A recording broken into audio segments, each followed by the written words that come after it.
ನಮಸ್ಕಾರ, ವಿವಿಸಿ ನ್ಯೂಸ್ಗೆ ಸ್ವಾಗತ. ನಾನು ತುಳಸಿ ಹರೀಶ್. ಇದು ಈ ಕ್ಷಣದ ಹೆಡ್ಲೈನ್ಸ್. ನೋಟಿಸ್ ವಾಪಸ್ ಪಡೆಯಲು ಆಗ್ರಹ, ರಾಜ್ಯಪಾಲರ ವಿರುದ್ಧ ಕಾಂಗ್ರೆಸ್ ಪ್ರತಿಭಟನೆ, ಬಿಜೆಪಿ ಜೆಡಿಎಸ್ ವಿರುದ್ಧ ಘೋಷಣೆ. ಬೆಳೆ ನಷ್ಟ ಪರಿಹಾರ ಶೀಘ್ರ ಬಿಡುಗಡೆ ಮಾಡುವಂತೆ ಆಗ್ರಹ, ಸರ್ಕಾರದ ವಿರುದ್ಧ ರಾಜ್ಯ ರೈತ ಸಂಘದ ವತಿಯಿಂದ ಬೃಹತ್ ಪ್ರತಿಭಟನೆ, ಅನ್ನದಾತನ ತೊಂದರೆ ತಪ್ಪಿಸುವಂತೆ ಮನವಿ. ಹಳಿ ದುರಸ್ತಿ ಕಾರ್ಯ ಬಹುತೇಕ ಪೂರ್ಣ, ಸೋಮವಾರದಿಂದ ಗೂಡ್ಸ್ ರೈಲುಗಳ ಸಂಚಾರಕ್ಕೆ ಅವಕಾಶ, ಶಿರಾಡಿ ಮಾರ್ಗದಲ್ಲಿ ತುಸು ನಿರಾಳ.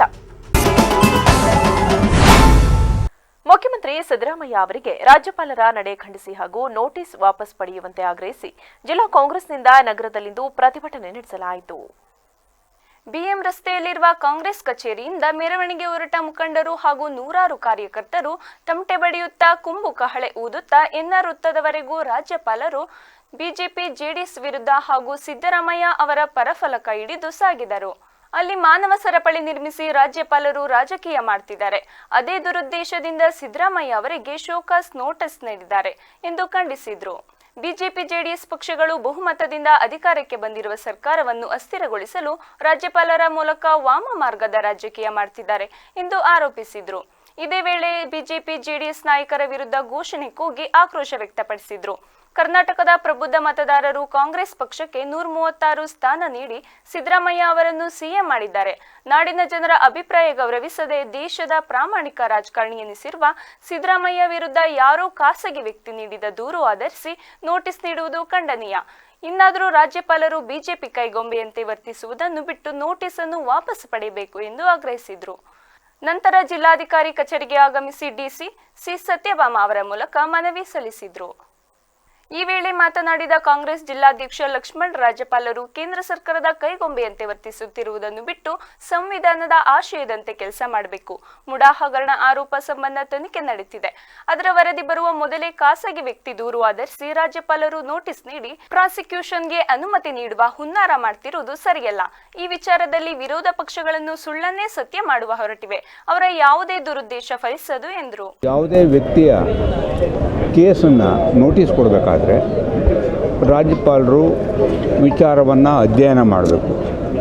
ಇಲ್ಲಿ ಈ ಕೇಸ್ನಲ್ಲಿ ನೀವು ತಿಳಿದಂಗೆ ಅದು ಗ್ರ್ಯಾಂಟ್ ಜಮೀನಲ್ಲ, ಕ್ರಯ ಆಗಿರುವಂಥ ಜಮೀನು 1935 ಅಡಿ. ನಂತರ ಮೂಡಾದವರು ಭೂಮಿಯನ್ನು ಸ್ವಾಧೀನಪಡಿಸಿಕೊಂಡು ನಂತರ ಕಾನೂನು ಪ್ರಕಾರವಾಗಿ ಅವರಿಗೆ ಸೈಟನ್ನು ಕೊಟ್ಟಿದ್ದಾರೆ.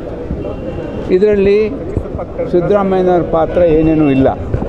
ಆದರೆ ಅಧಿಕಾರವನ್ನು ದುರುಪಯೋಗ ಮಾಡಿಕೊಂಡು ಬಿ ಜೆ ಪಿಯ ಏನು ಕೇಂದ್ರ ಸರ್ಕಾರ ಇದೆ ಮತ್ತು ಬಿ ಜೆ ಪಿಯ ರಾಜ್ಯಪಾಲರಿದ್ದಾರೆ, ಅವರು ತಮ್ಮ ಅಧಿಕಾರವನ್ನು ದುರುಪಯೋಗ ಮಾಡಿಕೊಂಡು ನೋಟಿಸನ್ನು ಕೊಟ್ಟಿದ್ದಾರೆ. ಕೋರ್ಟಲ್ಲಿ ಅದು ನಿಲ್ಲೋದಿಲ್ಲ. ಯಾಕೆ ನಿಲ್ಲೋದಿಲ್ಲ ಅಂದರೆ ದರ್ ಇಸ್ ನೋ. ಪ್ರತಿಭಟನೆಯಲ್ಲಿ ರಾಜ್ಯಸಭೆ ಮಾಜಿ ಸದಸ್ಯ ಎಚ್.ಕೆ. ಜವರೇಗೌಡ, ಮುಖಂಡರಾದ ಸಿ.ಎಸ್. ಪುಟ್ಟೇಗೌಡ, ಎಂ.ಎ. ಗೋಪಾಲಸ್ವಾಮಿ, ಬನವಾಸೆ ರಂಗಸ್ವಾಮಿ, ಶ್ರೀಧರ್ ಗೌಡ, ದೇವರಾಜೇಗೌಡ, ಪಟೇಲ್ ಶಿವಪ್ಪ, ಮಹಿಳಾ ಘಟಕದ ಜಿಲ್ಲಾಧ್ಯಕ್ಷೆ ತಾರಾ, ಚಂದನ್, ರಘು, ದಾಸರಕೊಪ್ಲು, ಎಚ್.ಡಿ. ಲಕ್ಷ್ಮಣ್, ಗುರೂರು, ರಂಜಿತ್ ಸೇರಿದಂತೆ ಮೊದಲಾದವರಿದ್ದರು. ತುಂಡು ಭೂಮಿಗಾಗಿ ಮತ್ತು ಬೆಳೆ ನಷ್ಟದ ಪರಿಹಾರವನ್ನ ಶೀಘ್ರ ಬಿಡುಗಡೆ ಮಾಡುವಂತೆ ಆಗ್ರಹಿಸಿ ಸರ್ಕಾರದ ವಿರುದ್ಧ ರಾಜ್ಯ ರೈತ ಸಂಘದವರು ರಾಜ್ಯಾಧ್ಯಕ್ಷ ಕೋಡಿಹಳ್ಳಿ ಚಂದ್ರಶೇಖರ್ ನೇತೃತ್ವದಲ್ಲಿ ಬೃಹತ್ ಪ್ರತಿಭಟನೆ ನಡೆಸಿದರು. ನಗರದ ಹೇಮಾವತಿ ಪ್ರತಿಮೆ ಬಳಿಯಿಂದ ಎನ್ಆರ್ ವೃತ್ತದ ಮೂಲಕ ಡಿಸಿವರೆಗೆ ಮೆರವಣಿಗೆಯಲ್ಲಿ ಬಂದು ಕೆಲ ಹೊತ್ತು ಧರಣಿ ನಡೆಸಿದ್ರು. ಈ ವೇಳೆ ಮಾತನಾಡಿದ ಕೋಡಿಹಳ್ಳಿ ಚಂದ್ರಶೇಖರ್, ಇದು ರಾಜಕೀಯ ಸಭೆಯಲ್ಲ, ರೈತರ ಬದುಕಿನ ಸಂಕಷ್ಟಗಳನ್ನು ಸರ್ಕಾರಕ್ಕೆ ತಿಳಿಸಲು ಹೋರಾಟಕ್ಕೆ ಇಳಿದಿದ್ದೇವೆ. ಮಲೆನಾಡಿನಲ್ಲಿ ಅತಿ ಹೆಚ್ಚು ಮಳೆಗೆ ಕಾಫಿ ಸೇರಿದಂತೆ ಹಲವು ಬೆಳೆ ಹಾಳಾಗಿ ರೈತರಿಗೆ ನಷ್ಟವಾಗಿದೆ. ತೆಂಗು, ವಿವಿಧ ಬೆಳೆ ಮತ್ತು ಭೂಮಿ ಉಳಿವು ಸೇರಿದಂತೆ ರೈತರ ಹಲವು ಬೇಡಿಕೆ ಇವೆ. ತೋಟಗಾರಿಕೆ, ವಾಣಿಜ್ಯ ಬೆಳೆ ಸಂಪೂರ್ಣ ನಾಶವಾಗಿವೆ. ಹಳೆಯ ವಾಸದ ಮನೆಗಳು ಬಿದ್ದು ಹೋಗಿವೆ. ಆಲೂರು, ಸಕಲೇಶಪುರ ತಾಲೂಕಿನಲ್ಲಿ ವಿದ್ಯುತ್ ಸಂಪರ್ಕ ಕಡಿತವಾಗಿ ಕುಡಿಯುವ ನೀರಿಗೆ ಸಮಸ್ಯೆಯಾಗಿದೆ. ಅರಸೀಕೆರೆ ತಾಲೂಕಿನಲ್ಲಿ ಹೆಚ್ಚು ತೆಂಗು ನೆಚ್ಚಿಕೊಂಡಿದ್ದ ರೈತರು ಕೊಬ್ಬರಿ ಬೆಲೆ ಕುಸಿತದಿಂದ ಕಂಗಾಲಾಗಿದ್ದಾರೆ. ಕೂಡಲೇ 25,000 ಬೆಲೆ ನಿಗದಿ ಮಾಡಬೇಕು. ಚಂದ್ರಾಯಪಟ್ಟಣ, ಕಾಚೇನಹಳ್ಳಿ ಏತ ನೀರಾವರಿಯಿಂದ ಕೆರೆಗಳಿಗೆ ತಕ್ಷಣವೇ ನೀರು ಹರಿಸಬೇಕು.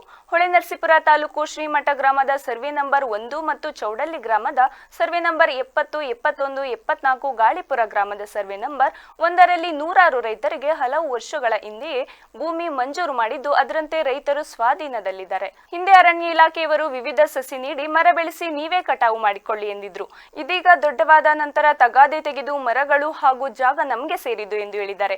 ಈ ಭೂಮಿಯನ್ನು ರೈತರಿಗೆ ಉಳಿಸಿಕೊಡಬೇಕು. ಅರಸೀಕೆರೆ ತಾಲೂಕು ಜಾವಗಲ್ ಹೋಬಳಿ ಅಂದ್ರಾಳು ಲಿಂಗಾಪುರ ನೀಲಗಿರಿ ಕಾವಲಿನ 4480 ಎಕರೆಯಲ್ಲಿ ಕಾಳೆಯನ್ ಕೊಪ್ಲು ಕೆರೆಕೋಡಿಹಳ್ಳಿ ನೆಲ್ಲಲಿಗೆ ಕೋಳ್ಗುಂದ ತಿರುಪನಹಳ್ಳಿ ಮಾವತನಹಳ್ಳಿ ಬೋವಿ ಕಾವಲು ಸಿದ್ರಹಟ್ಟಿ ತಿಮ್ಮನಹಳ್ಳಿ ಸೇರಿ 25 ಹಳ್ಳಿಗಳು ರೈತರ 80 ವರ್ಷದಿಂದ ಸ್ವಾಧೀನದಲ್ಲಿದ್ದಾರೆ.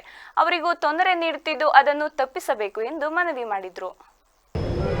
ರೈತರ ಬದುಕಿನ ಸಂಕಷ್ಟಗಳನ್ನು ಸರ್ಕಾರಕ್ಕೆ ಹೇಳಲಿಕ್ಕೆ ರೈತರೆಲ್ಲ ಇಷ್ಟು ದೊಡ್ಡ ಸಂಖ್ಯೆಯಲ್ಲಿ ಬಂದಿದ್ದಾರೆ. ಅತಿ ಹೆಚ್ಚು ಮಳೆ ಬಿದ್ದಿದೆ. ಮಲೆನಾಡು ಪ್ರದೇಶದಲ್ಲಿ ತುಂಬ ನಷ್ಟಕ್ಕೆ ಒಳಗಾಗಿದ್ದಾರೆ ರೈತರು. ಅದಕ್ಕೆ ಸರಿಯಾದ ಸರ್ಕಾರದ ಸ್ಪಂದನೆ ಇಲ್ಲ. ಎರಡನೇದಾಗಿ ಈ ಪ್ರದೇಶದಲ್ಲಿ ತೆಂಗು ಬೆಳೆ ಅತಿ ಹೆಚ್ಚು ಬೆಳೀತಾರೆ. ಜಿಲ್ಲೆಯಲ್ಲಿ ತೆಂಗಿನ ಬೆಲೆ 9-8 ರೂಪಾಯಿಗೆ ಬಂದು ನಿಂತಿದೆ. ಹಾಗಾಗಿ ರೈತರ ಅನೇಕ ಸಮಸ್ಯೆಗಳನ್ನು ತಗೊಂಡು ಇಲ್ಲಿ ಬಂದಿದ್ದಾರೆ. ಮತ್ತು ರೈತರು ಅರಣ್ಯ ಅಥವಾ ಕಂದಾಯ ಇತರೆ ಭೂಮಿಗಳನ್ನು ಉಳುಮೆ ಮಾಡ್ತಾ ಇದ್ದಾರೆ. ಫಾರೆಸ್ಟ್ ಇಲಾಖೆಯವರು ಪದೇ ಪದೇ ಕಿರುಕುಳ. ಪ್ರತಿಭಟನೆಯಲ್ಲಿ ರೈತ ಸಂಘದ ರಾಜ್ಯ ಉಪಾಧ್ಯಕ್ಷ ಆನೆಕೆರೆ ರವಿ, ಜಿಲ್ಲಾಧ್ಯಕ್ಷ ಬಾಬು, ರಾಜ್ಯ ಸಂಚಾಲಕ ಮಹಮ್ಮದ್ ಸಾದಿಕ್, ಜಿಲ್ಲಾ ಪ್ರಧಾನ ಕಾರ್ಯದರ್ಶಿ ಜಯರಾಮ್ ಶಿವರಾಮೇಗೌಡ ಮೊದಲಾದವರಿದ್ದರು. ವರ್ಗಾವಣೆಯಲ್ಲಿ ಪ್ರಾಥಮಿಕ ಶಾಲಾ ಶಿಕ್ಷಕರಿಗೆ ನ್ಯಾಯ ಕಲ್ಪಿಸಬೇಕು ಎಂದು ಆಗ್ರಹಿಸಿ ನಗರದ ಮಹಾವೀರ ವೃತ್ತದ ಬಳಿ ಇರುವ ಕ್ಷೇತ್ರ ಶಿಕ್ಷಣಾಧಿಕಾರಿಗಳ ಕಚೇರಿ ಆವರಣದಲ್ಲಿಂದು ಶಿಕ್ಷಕರು ಪ್ರತಿಭಟನೆ ನಡೆಸಿದರು. ಈ ಸಂದರ್ಭದಲ್ಲಿ ಪ್ರಾಥಮಿಕ ಶಾಲಾ ಶಿಕ್ಷಕ ಸಂಘದ ಅಧ್ಯಕ್ಷ ಅಣ್ಣೇಗೌಡ ಮಾತನಾಡಿ 2016ರ ಈಚೆಗೆ 1ರಿಂದ 7ರ ತರಗತಿ ಬೋಧನೆ ಹುದ್ದೆಗಳಿಗೆ ಪ್ರಾಥಮಿಕ ಶಾಲಾ ಶಿಕ್ಷಕರೆಂದು ಪರಿಗಣಿಸಿ ನೇಮಿಸಿಕೊಳ್ಳಲಾಗಿದೆ. ಈ ನಡುವೆ ಈ ಶಿಕ್ಷಕರನ್ನು ಹೊಸ ವೃಂದ ನಿಗದಿ ಹಾಗೂ 2017ರಲ್ಲಿ ರಚಿತವಾದ ನೂತನ CIR ಪೂರ್ವಾನ್ವಯ ಮಾಡಿ 1ರಿಂದ 5 ತರಗತಿಗಳಿಗೆ ಸೀಮಿತಗೊಳಿಸಿ ಹಿಂಬಡ್ತಿ ನೀಡಿದ್ದು ಇದು ಸಾಮಾಜಿಕ ನ್ಯಾಯಕ್ಕೆ ವ್ಯತಿರಿಕ್ತವಾಗಿದೆ. ಇದರಿಂದ ಶಿಕ್ಷಕರಿಗೆ ಕಾಲಮಿತಿ ಬಡ್ತಿ, ಪ್ರೌಢ ಶಾಲಾ ಶಿಕ್ಷಕರ ಬಡ್ತಿ, ಮುಖ್ಯ ಶಿಕ್ಷಕರ ಬಡ್ತಿಗಳಲ್ಲಿ ಅನ್ಯಾಯವಾಗಿದ್ದು ಜನತೆಗೆ ವರ್ಗಾವಣೆಗಳಲ್ಲಿ ಕೂಡ ತೊಂದರೆಯಾಗಿದೆ. PST ಶಿಕ್ಷಕರು 6, 7, 8ನೇ ತರಗತಿಗಳಿಗೆ ಪಾಠ ಮಾಡಬೇಕು. ಆದರೆ ಪದವೀಧರ ಪ್ರಾಥಮಿಕ ಶಾಲಾ ಶಿಕ್ಷಕರಿಗೆ ಹುದ್ದೆಗಳಿಗೆ ಸ್ಥಳ ಆಯ್ಕೆ ಮಾಡಿಕೊಳ್ಳುವಂತಿಲ್ಲ. PST ಶಿಕ್ಷಕರು ಬೇರೆ ಶಾಲೆಗೆ ಸ್ಥಳ ಆಯ್ಕೆ ಮಾಡಿಕೊಂಡರೆ ಅವರ ಮೊದಲಿನ ಹುದ್ದೆ GPT ಹುದ್ದೆಯಾಗಿ ಪರಿವರ್ತನೆಯಾಗಲಿದೆ. PST ಹುದ್ದೆಗಳು ಖಾಲಿ ಇಲ್ಲವೇ ಇಲ್ಲ ಅಂದ್ರೂ ಅಲ್ಲೊಂದು ಇಲ್ಲೊಂದು ಮಾತ್ರ PST ಹುದ್ದೆಗಳಿವೆ. ಇದರಿಂದ ಎಷ್ಟು ಶಿಕ್ಷಕರಿಗೆ ನ್ಯಾಯ ಸಿಗ್ತಿಲ್ಲ. ಈ ನಿಟ್ಟಿನಲ್ಲಿ ಸರ್ಕಾರ ಸೂಕ್ತ ಕ್ರಮ ತೆಗೆದುಕೊಳ್ಳಬೇಕು, ಇಲ್ಲವಾದರೆ ಉಗ್ರ ಹೋರಾಟ ಮಾಡಲಾಗುವುದು ಎಂದು ಎಚ್ಚರಿಸಿದರು. ಇವತ್ತೇನು ನಾವು 5ನೇ ತಾರೀಕಲ್ಲಿ ಮನವಿಯನ್ನು ಸಲ್ಲಿಸ್ತೀವಿ. ಮನೆಯ ಉದ್ದೇಶ ಏನಪ್ಪ ಅಂತ ಅಂದರೆ ನಮ್ಮನ್ನು 2016ರಿಂದ ಈಚೆಗೆ ನಮ್ಮ ಏನು 1ರಿಂದ 7ನೇ ತರಗತಿವರೆಗೆ ನಮ್ಮದೇನು ನೇಮಕಾತಿಯನ್ನು ಮಾಡಿದ್ದಾರೆ ಅದನ್ನು ಹಿಂಬಡ್ತಿಯನ್ನಾಗಿ ನಮ್ಮನ್ನು ಮಾಡಿದ್ದಾರೆ. ಜೊತೆಗೆ 1ರಿಂದ 5ನೇ ತರಗತಿಗೆ ಮಾತ್ರ ಬೋಧಿಸಬೇಕು ಅನ್ನೋ ಉದ್ದೇಶದಿಂದ ನಮ್ಮನ್ನು ಹಿಂಬಡ್ತಿಯನ್ನು ಮಾಡಿದ್ದಾರೆ. ಜೊತೆಗೆ ನಮಗೆ ಈ ಪದವೀಧರರಿಗೆ ಬಡ್ತಿಯನ್ನು ನೀಡಿಲ್ಲ. ಜೊತೆಗೆ ನಮಗೆ ಪ್ರೌಢಶಾಲೆಗೂ ಸಹ ಬಡ್ತಿಯನ್ನು ನೀಡಿಲ್ಲ, ಮುಖ್ಯ ಶಿಕ್ಷಕರಿಗೂ ಸಹ ಬಡ್ತಿಯನ್ನು ನೀಡಿಲ್ಲ. ಹಾಗಾಗಿ ನಮ್ಮಲ್ಲಿ ಒಟ್ಟಾರೆ 1,58,000 ಜನ ನಾವು 1ರಿಂದ 7th 7ನೇ ತರಗತಿವರೆಗೆ ನಾವು ಬೋಧಿಸುವಂಥ ಶಿಕ್ಷಕರಿದ್ದೀವಿ. ಆದರೆ ಇತ್ತೀಚೆಗೆ ಬಂದಂಥ 2016 ನಂತರ ಈಚೆಗೆ ಬಂದಂಥ GPT ಶಿಕ್ಷಕರಿಗೆ ಮಾತ್ರ ಇವೆಲ್ಲ ಒಂದು ಸವಲತ್ತುಗಳನ್ನು ನೀಡ್ತಾ ನಮ್ಮನ್ನು ಕಡೆಗಣಿಸಿದ್ದಾರೆ. ಹಾಗಾಗಿ ಈ ಒಂದು ವಿಚಾರದಲ್ಲಿ ಏನಾದ್ರು ಹಿಂಗೆ ಕಡೆಗಣಿಸ್ತಾ ಹೋದರೆ ನಾವು ಏನು ಮಾಡ್ಕೊಂಡು 5ನೇ ತಾರೀಕು ಮತ್ತು 7ನೇ ತಾರೀಕು ಮತ್ತು 12ನೇ ತಾರೀಕು ಏನು ನಮ್ಮ ಮನವಿಯನ್ನು ಸಲ್ಲಿಸುವ ಮೂಲಕ ಉಗ್ರವಾದ ಹೋರಾಟವನ್ನು ಮಾಡ್ತಾಯಿದ್ವಿ. ಆ ಹೋರಾಟಕ್ಕೆ ಪ್ರತಿಫಲ ಸಿಗಲಿಲ್ಲ ಅಂತಂದರೆ ನಾವು ಸಂಪೂರ್ಣವಾಗಿ ಬೀದಿಗಿಳಿದು ಹೋರಾಟವನ್ನು ಮಾಡ್ತೀವಿ. ಜೊತೆಗೆ ತರಗತಿಯನ್ನು ಸಹ ನಮ್ಮ ಪ್ರಾಥಮಿಕ ಶಾಲಾ ಶಿಕ್ಷಕರು PST ಟೀಚರ್ಸ್ಗೆ ಆಗಿರುವಂಥ ಅನ್ಯಾಯವನ್ನು ವಿರೋಧಿಸಿ ನಾವು ಹೋರಾಟವನ್ನು ಪ್ರಾರಂಭ ಮಾಡಿದ್ದೀವಿ. ಈ ಒಂದು ಹೋರಾಟ ನಾವು ಎಲ್ಲಿವರೆಗೂ ಹೋರಾಟ ಮಾಡ್ತೀವಿ ಅಂತಂದರೆ ನಮ್ಮ ಒಂದು ಬೇಡಿಕೆ ಈಡೇರೋವರೆಗೂ ನಾವು ಹೋರಾಟ ಮಾಡ್ತಲೇ ಇರ್ತೀವಿ. ಇಂಥ ಪಕ್ಷದಲ್ಲಿ ಸರ್ಕಾರ ಇದಕ್ಕೆ ಸ್ಪಂದಿಸ್ತಾ ಇದ್ದದಲ್ಲಿ ನಾವು ತರಗತಿಯನ್ನು ಬಹಿಷ್ಕರಿಸಿ ನಾವು ಯಾವುದೇ ಕಾರಣಕ್ಕೂ 6 ಮತ್ತು 7ನೇ ತರಗತಿಗೆ ಪಾಠವನ್ನು ಮಾಡದಲೇ 1ರಿಂದ 5ನೇ ತರಗತಿ ಪಾಠ ಮಾಡ್ತೀವಿ. ಮುಂದಿನ ದಿನಗಳಲ್ಲಿ ಅವರು ಏನು GPT ಅಂತ ಮಾಡಿದ್ದಾರೆ ಅವರೇ ಮಾಡ್ಕೊಂಡು ನಮಗೆ ಅವರೇ ಇದು ಮಾಡ್ಕೊಳ್ಳಿ. ಹಾಗಾದ್ರೆ ನಾವೇನಂತಂದರೆ ಈ ನಮ್ಮ ಶಾಲೆಯ ಉಳಿವಾಗಿ ಮಕ್ಕಳ ಒಂದು ಹಿತದೃಷ್ಟಿಯಿಂದಾಗಿ ಮತ್ತು ನಮ್ಮ ಹಳ್ಳಿಗಳಲ್ಲಿ ಶಾಲೆ ಮುಚ್ಚುವ ಉದ್ದೇಶದಿಂದಾಗಿ ನಾವು ಎಲ್ಲ ಮಕ್ಕಳಿಗೂ ಪಾಠ ಮಾಡ್ತಾಯಿದ್ದೀವಿ. ಆ ನಿಟ್ಟಿನಲ್ಲಿ ನಾವು ಇದೇ ರೀತಿ ಮುಂದುವರಿಬೇಕು ಅಂತಂದರೆ ನಮಗೆ PhD ಶಿಕ್ಷಕರಿಗೆ ನಮಗೆ ಏನು ಮಾಡಿದ್ದೀವಿ, ನಾವು ನಮ್ಮ ಒಂದನೇ ತರಗತಿಯಿಂದ 7ನೇ ತರಗತಿವರೆಗೂ ಪಾಠ ಮಾಡ್ತೀವಿ ಅಂತ ನಮಗೆ ಸರ್ಕಾರದ ಆದೇಶ ಕೊಟ್ಟು ನಮ್ಮನ್ನ ನೇಮಕ ಮಾಡ್ಕೊಂಡಿದ್ದಾರೆ. ಆ ನೇಮಕಾತಿಯ ಮುಖೇನ ನಮಗೆ 7ನೇ ತರಗತಿವರೆಗೂ ಪಾಠ ಮಾಡೋಕ್ಕೆ ಅನುವು ಮಾಡಿಕೊಡ್ಬೇಕಾಗಿ ನಾವು ಈ ಮೂಲಕ ಬೇಡಿಕೊಳ್ತೇವೆ. ಸೊ ಹಾಗಾಗಿ ಮತ್ತೆ ಇದು ಮುಂದುವರಿಲ್ಲ ಅಂತಂದರೆ ಪ್ರತಿಭಟನೆಯಲ್ಲಿ ಜಿಲ್ಲಾಧ್ಯಕ್ಷ ಅಣ್ಣಪ್ಪ, ಪ್ರಧಾನ ಕಾರ್ಯದರ್ಶಿ ಲೋಕೇಶ್ ಕುಮಾರ್ ಸೇರಿದಂತೆ ಇತರರು ಇದ್ದರು. ಸಕಲೇಶಪುರ ತಾಲೂಕಿನ ಕಡಗರವಳ್ಳಿ ಎಡಕುಮರಿ ಮಧ್ಯೆ ಭಾರೀ ಮಳೆಯಿಂದಾಗಿ ರೈಲ್ವೆ ಹಳಿಯ ಮೇಲೆ ಕುಸಿದಿದ್ದ ಗುಡ್ಡದ ಮಣ್ಣಿನ ರಾಶಿ ಬಂಡೆ ತೆರವುಗೊಳಿಸಿ ಹಳಿಯನ್ನ ದುರಸ್ತಿ ಮಾಡುವ ಕಾರ್ಯಕ್ರಮ ಬಹುತೇಕ ಪೂರ್ಣಗೊಂಡಿದೆ. ಸಕಲೇಶಪುರ ಸುಬ್ರಹ್ಮಣ್ಯ ನಡುವಿನ ಕಿಲೋಮೀಟರ್ ನಂಬರ್ 63ರಲ್ಲಿ ರೈಲ್ವೆ ಹಳಿಯ ಮೇಲೆಯೇ ಭಾರಿ ಪ್ರಮಾಣದ ಗುಡ್ಡ ಕುಸಿದಿತ್ತು. ಮಾತ್ರವಲ್ಲ, ಹುಚ್ಚು ಮಳೆ ನೀರಿಗೆ ಹಳಿಯ ತಳಭಾಗವು ಕೊಚ್ಚಿಕೊಂಡು ಹೋಗಿತ್ತು. ಪರಿಣಾಮ ಜುಲೈ 26ರಿಂದಲೂ ಈ ಮಾರ್ಗದಲ್ಲಿ ಎಲ್ಲಾ ರೀತಿಯ ರೈಲು ಸಂಚಾರ ಬಂದಾಗಿದೆ. ಅಂದಿನಿಂದಲೂ ರೈಲ್ವೆ ಇಲಾಖೆಯ ಎಲ್ಲಾ ಅಧಿಕಾರಿಗಳು ಹಾಗೂ ಸುಮಾರು 500ಕ್ಕೂ ಹೆಚ್ಚು ಸಿಬ್ಬಂದಿ ಸಮರೋಪಾದಿಯಲ್ಲಿ ಹಗಲು ರಾತ್ರಿ ಕೆಲಸ ಮಾಡಿ ಬಹುತೇಕ ಕಾಮಗಾರಿಯನ್ನು ಪೂರ್ಣಗೊಳಿಸಿದ್ದಾರೆ. ರೈಲು ಮಾರ್ಗ ದುರಸ್ತಿ ಕಾರ್ಯ ಬಹುತೇಕ ಪೂರ್ಣಗೊಂಡಿದ್ದು ಸಣ್ಣ ಪುಟ್ಟ ಕೆಲಸ ಮಾತ್ರ ಬಾಕಿ ಇದೆ. ಸತತ 11 ದಿನಗಳ ಕಾಲ ರೈಲ್ವೆ ಇಲಾಖೆ ಸಿಬ್ಬಂದಿ ಕಾರ್ಯಾಚರಣೆ ನಡೆಸಿದ್ದಾರೆ. ಈ ನಡುವೆ ದುರಸ್ತಿಗೆ ಮಳೆ ಅಡ್ಡಿಯಾಗಿದ್ದರಿಂದ ಕಾರ್ಯಾಚರಣೆಗೆ ಕೊಂಚ ಹಿನ್ನಡೆ ಉಂಟಾಗಿತ್ತು. ಆದರೂ ಮಳೆಯನ್ನು ಲೆಕ್ಕಿಸದೆ ರೈಲ್ವೆ ಹಳಿಯನ್ನು ಮರುಸ್ಥಾಪನೆ ಮಾಡಲಾಗಿದೆ. ತುಂಬಾ ಶ್ರಮಪಟ್ಟು ಮರುಸ್ಥಾಪನೆ ಮಾಡಿದ ರೈಲ್ವೆ ಹಳಿ ಮೇಲೆ ಪ್ರಾಯೋಗಿಕವಾಗಿ ಗೂಡ್ಸ್ ರೈಲು ಸಂಚರಿಸಿದೆ. ರೈಲು ಸಂಚಾರ ಯಶಸ್ವಿಯಾಗಿದ್ದಕ್ಕೆ ರೈಲ್ವೆ ಕಾರ್ಮಿಕರು, ಅಧಿಕಾರಿಗಳು ಪರಸ್ಪರ ಕರತಾಡನ ಮಾಡುವ ಮೂಲಕ ಸಂತಸಪಟ್ಟರು. ಇದೀಗ ದುರಸ್ತಿ ಕಾರ್ಯ ಬಹುತೇಕ ಪೂರ್ಣವಾಗಿರುವ ಹಿನ್ನೆಲೆಯಲ್ಲಿ ಇಂದಿನಿಂದ ಈ ಮಾರ್ಗದಲ್ಲಿ ಗೂಡ್ಸ್ ರೈಲುಗಳ ಸಂಚಾರಕ್ಕೆ ಮಾತ್ರ ಅವಕಾಶ ನೀಡಲಾಗಿದೆ ಎಂದು ಅಧಿಕಾರಿಗಳು ತಿಳಿಸಿದ್ದಾರೆ. ಶೀಘ್ರದಲ್ಲೇ ಪ್ರಯಾಣಿಕರ ರೈಲು ಸಂಚಾರವು ಪುನರಾರಂಭವಾಗುವ ಸಾಧ್ಯತೆ ಇದೆ. ಕಾನೂನು ಬಾಹಿರವಾಗಿ 26 ಜಾನುವಾರುಗಳನ್ನು ಕ್ಯಾಂಟರ್ ವಾಹನದಲ್ಲಿ ತುಂಬಿ ಹಿಂಸೆಯಿಂದ ಕಸಾಯಿಖಾನೆಗೆ ಸಾಗಾಟ ಮಾಡುತ್ತಿದ್ದ ಜಾನುವಾರು ರಕ್ಷಣೆ ಮಾಡಿರುವ ಪೊಲೀಸರು 2 ಸಮೇತ ಲಾರಿಯನ್ನು ವಶಕ್ಕೆ ಪಡೆದಿದ್ದಾರೆ. ಸೋಮವಾರ ಬೆಳಗಿನ ಜಾವ 1:15 ಗಂಟೆ ಸಮಯದಲ್ಲಿ ನಗರ ಠಾಣೆ PSI ಪ್ರಮೋದ್ HS ಹಾಗೂ ಸಿಬ್ಬಂದಿ ಅವರಿಗೆ ಬಜರಂಗ ದಳದ ಕಾರ್ಯಕರ್ತರಿಂದ ಬಂದ ಮಾಹಿತಿ ಮೇರೆಗೆ ದಿಢೀರ್ ಕಾರ್ಯಾಚರಣೆ ನಡೆಸಿ ವಿವಿಧ ಸಂತೆಗಳಿಂದ ಖರೀದಿಸಿದ ಎಮ್ಮೆ ಮತ್ತು ಹಸುಗಳನ್ನು ಹೊಸೂರು ಗ್ರಾಮಕ್ಕೆ ತಂದು ಒಂದೆಡೆ ಕಟ್ಟಿ ಹಾಕಿಕೊಂಡು ಮಂಗಳೂರಿಗೆ ತೆಗೆದುಕೊಂಡು ಹೋಗಿ ಕಾನೂನು ಬಾಹಿರವಾಗಿ KA 6C 6919 ನಂಬರಿನ ಐಷರ್ ಕ್ಯಾಂಟರ್ ಲಾರಿಯಲ್ಲಿ ತುಂಬಿಕೊಂಡು ಕಸಾಯಿಖಾನೆಗಳಿಗೆ ಮಾರಾಟ ಮಾಡಲು ಹಿಂಸಾತ್ಮಕವಾಗಿ ಸಾಗಿಸುತ್ತಿದ್ದನ್ನು ಪತ್ತೆ ಮಾಡಿದರು. ಕೂಡಲೇ ಕ್ಯಾಂಟರ್ ಸಮೇತ ಮೈಸೂರು ಜಿಲ್ಲೆ ಅಲಗನಹಳ್ಳಿ ಚಾಲಕರಾದ ಸಫೀರ್ ಅಹಮದ್, ಫರ್ವೀಜ್ ಅಹಮದ್ ಎಂಬುವರನ್ನು ಬಂಧಿಸಿದ್ದಾರೆ. ಅದರಲ್ಲಿದ್ದ 11 ಎಮ್ಮೆಗಳು, 7 ಹೋರಿಗಳು, 3 ಹಸುಗಳು ಹಾಗೂ 5 ಕೋಣಗಳನ್ನು ರಕ್ಷಣೆ ಮಾಡಿ ಪ್ರಕರಣ ದಾಖಲಿಸಿ ತನಿಖೆ ಕೈಗೊಂಡಿದ್ದಾರೆ. ಬೇಲೂರು ತಾಲೂಕಿನ ಹಳೆಬೀಡು ಗ್ರಾಮ ಪಂಚಾಯಿತಿ ವ್ಯಾಪ್ತಿಯ ಬಿದರೆಕೆರೆ ಒತ್ತುವರಿ ತೆರವುಗೊಳಿಸಲು ಕೋರಿ ಬೇಲೂರು ತಾಲೂಕು ಕಚೇರಿಯಲ್ಲಿ ತಹಶೀಲ್ದಾರ್ಗೆ ಬೇಲೂರು ಹಾಗೂ ಹಳೆಬೀಡು ಹೋಬಳಿಯ ಕರವೇ ವತಿಯಿಂದ ಮನವಿ ಸಲ್ಲಿಸಲಾಯಿತು.